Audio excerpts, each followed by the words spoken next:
So this has been a list I have been working on for a little while now. Not only is it from my personal experience and how I view the game, but the Twitch chat has helped me out. I even made a tweet on Twitter to get other people's opinions on it. But this will be the top 10 cards of Madden 23. Not the current top 10, but from the entire year. So when cards dominated the meta, or they shifted the meta, or they made some game-breaking abilities drop on these cards. This is going to be a very fun list. It's going to bring a lot of memories back for a lot of people, especially me, because I've kind of used a lot of these cards. I've been abused by a lot of these cards. But if you guys enjoy these type of videos, make sure to hit that like, hit that subscribe. We are 28 days away from Madden 24.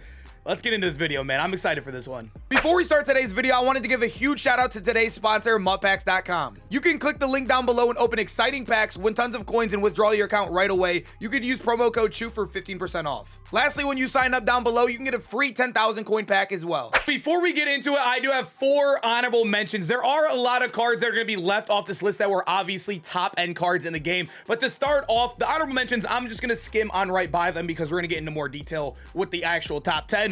But Gus the Bus, you guys know the X factor in the game. He had 2 0 APs, but one of them being Backflip Master. It's, you know, it's good, but you know, it's an all right ability in the game. But the reason why you're here is because of the X factor. But the only reason why he didn't make the top 10 for me is because he came out when there already was the God X factor running back in the game. That's the only reason why he fell out. I still think he's one of the top 15 cards of the year. But Cooper Kupp as well as another honorable mention. If you guys remember, he was the first wide receiver in the game to get 0 AP short in Elite. The first one, and he was on everybody's team. I believe he was one of the slower wide receivers, so I think we were up to like 92 or even 93 speed, but he was still on everybody's team because, as you guys know, abilities run the game. And Cooper Kupp, I remember this card. Literally every single team you played against, he was on it. Every single one. He had to be on this honorable mention right here. Another really fun honorable mention is going to be Keith Byers, a non-X Factor running back. It's very shocking to see, but as you guys know, Keith Byers has like one of the biggest builds in the game.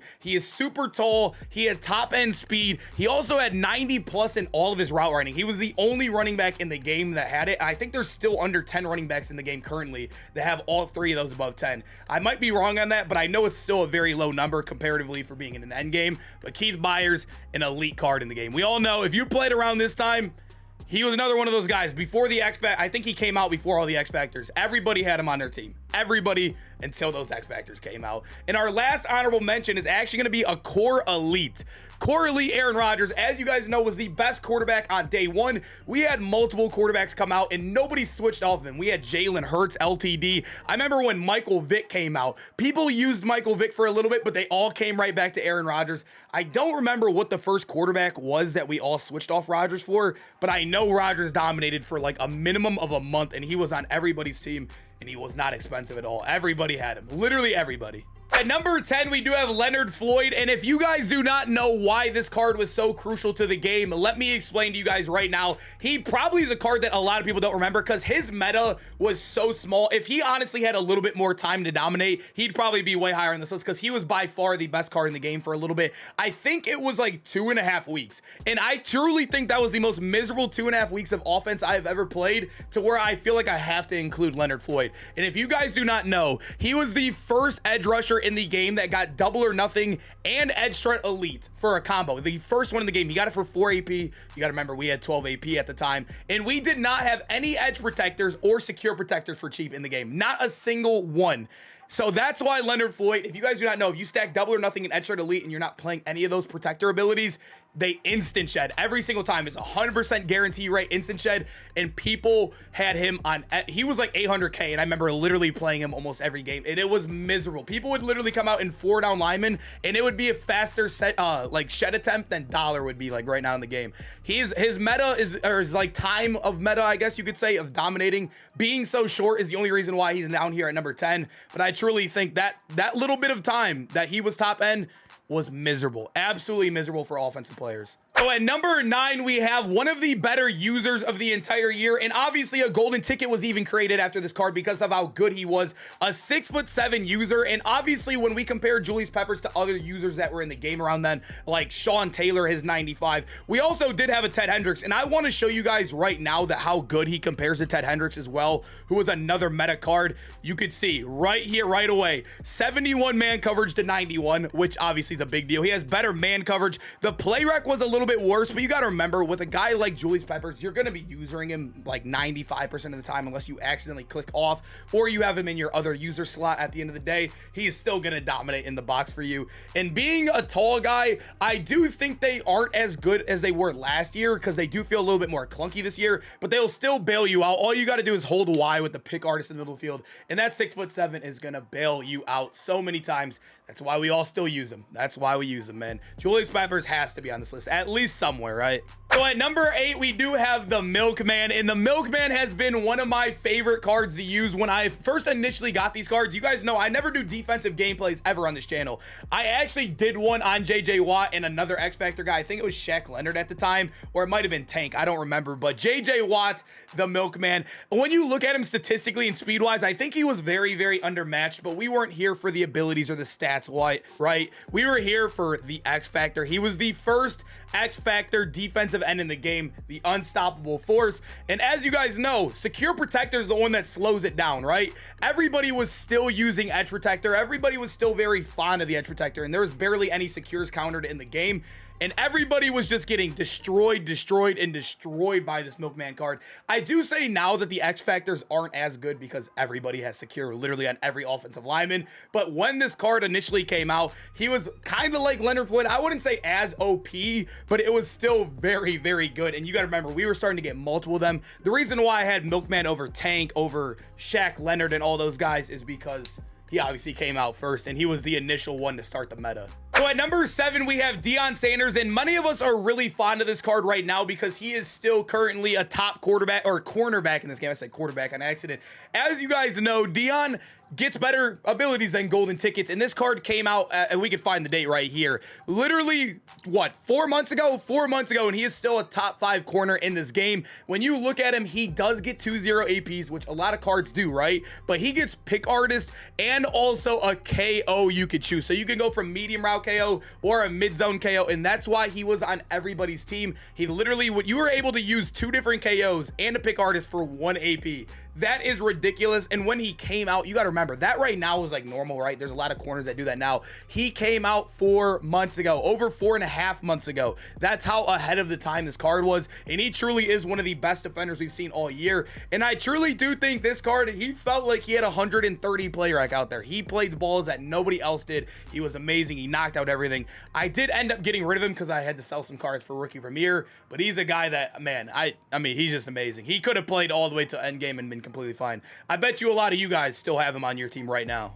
Number 6, we have the Team Diamond Master, John Elway. And you guys know when this card officially came out, I didn't want to include him much higher in this list because of how good he, or how expensive he was and how unavailable he was. But he was by far the best quarterback and best card, I would say, in the game. He was a must-have if you were doing any sort of competitive play. Like every single comp player had him. You had to spend like, I think 8 mil. I wish there was a way. Yeah, there is a way. Up here, you could see 8 mil he was going for a little bit. It took him forever to drop down to like even like 5 mil. You could see right here, he was that broken in the game, and he was worth every single penny. He had Slinger 1. He obviously got, I didn't think he got the God stack, but he got 3 out of the 4 abilities for I think 6 AP, in which at the time that was the best stack in the game by far. And obviously every single team can too. There's not much more to explain with John Elway because we all know how good this card was, and he sat at the top number 1 spot on the top 10 quarterback list for I think like 2 to 3 months. I think it was that long, but the only reason why I don't have him higher in this list is because he's the Team Diamond Master. He's supposed to be that good, you know. At number 5, we have Harold Carmichael, and as you guys know, the ag meta obviously is nowhere near what it used to be, nowhere even close. So a guy like Carmichael, if he came out now, he would be a very good card, but it wouldn't be like, oh, I need Carmichael, he's a diehard, you gotta get this card, right? But at the time, Carmichael came out when the ags were still not patched yet, and Carmichael was a guy you can literally just throw a high ball every single play. If you go watch some of the old MCS tournaments, I think you can even go watch the first one, a lot of the balls that were thrown were literally just high balls. You couldn't even play man coverage because people would just whip high balls at you every single play at perfectly timed moments. And Carmichael was one of the prime examples of that and popularized that meta in the game. He obviously is a 6'8" wide receiver. I believe he, like, kind of like how I said with Cooper Kupp, he was a little bit on the slower end if I remember, but that didn't matter because of his height. Don't think he got anything good ability wise. Yeah, you can see he didn't get any like short in or short out for cheap, but Obviously, deep out elite, everybody threw on him, and probably, I don't remember if people were overspending on short and elite. I don't know if we were all super hip to short and elite yet at this time. I can't really remember. I'd have to go back and look at the gameplay, but Harold Carmichael, man, this was one that a lot of people, even on the tweet I made, were all commenting that this card has to be on the top 10, and I completely agree. At number 4, we have one of the best wide receivers. Actually, the best wide receiver I think we have seen all year long. CeeDee Lamb, another card like Deion, where he came out way before his time. And if you go look at his release date too, 4 months ago, and he is still a top 10 wide receiver. It took literally, I don't remember which, I think it was Colin Johnson, which was the first golden ticket release, or maybe the second one. He was the best wide receiver in the game until then. He was the #1 in the game until then. He was going for 1.5 million once people figured out he was going for short end and short out for 0 AP. CeeDee is just ridiculous. We all know how good he is. You can see the price. Look, I remember when he first came out, he dropped down and then everybody figured out what he could do. And I remember him getting a back above mil. I bought him for like 900K. I was late on the gameplay. I didn't end up doing the gameplay because I didn't think he was going to be that good. I remember other cards came out that day. I think I did like a Justin Herbert gameplay and somebody else. And then CeeDee Lamb ended up being like the best card that released that day, which kind of ended up stinking for me. But CeeDee Lamb, short in, short out. The only wide receiver in the game that had it for over 3 months plus. He has to be on this list, man. Top 5 card of Madden.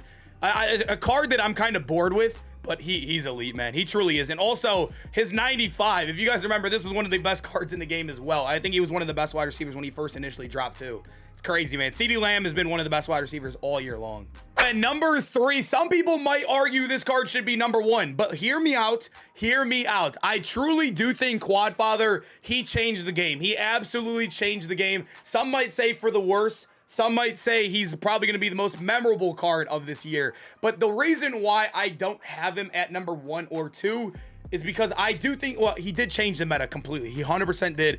But I don't think he lasted as long as the #1 running back as some of these other guys above him did, if that makes sense. Quadfather, insane in the game. I do think he did kind of get outvalued ability-wise and speed-wise really, really fast. He was a terrible all-around running back stat-wise, but the X Factor made him amazing. He has it for 2 AP too, which was another negative with him. Once we went up to 6 AP too, he kind of lost a little bit of value. You'd never see Quadfather out there right now. He is non-existent out there. Nobody uses him because he is 2 out of your 6 AP for his X Factor. That's another reason why too, is because his end game is the worst out of the next 2 cards, or out of the next running back that's on this list. But Quadfather, man, a card that I absolutely hate, a card that everybody hates, but we still love to use when he's on our team. Man, don't know what else to say about him, man. Love and hate this card. I don't know, man. At number 2, we do have Donald Parham's original 86 overall card. And if you guys remember, this dude was on everybody's team because not only was he only an 86 overall when we had 89, so he was really cheap, but I believe we were able to get a free version as well from doing, I think it was from the field pass they gave us for the headliners promo, or anyways, I think people were doing the sets for the 89s and just selling the 89 and getting the end cap version of Donald Parham. But all I know is he was literally on everybody's team, and he was the reason why everybody found out about the ag meta.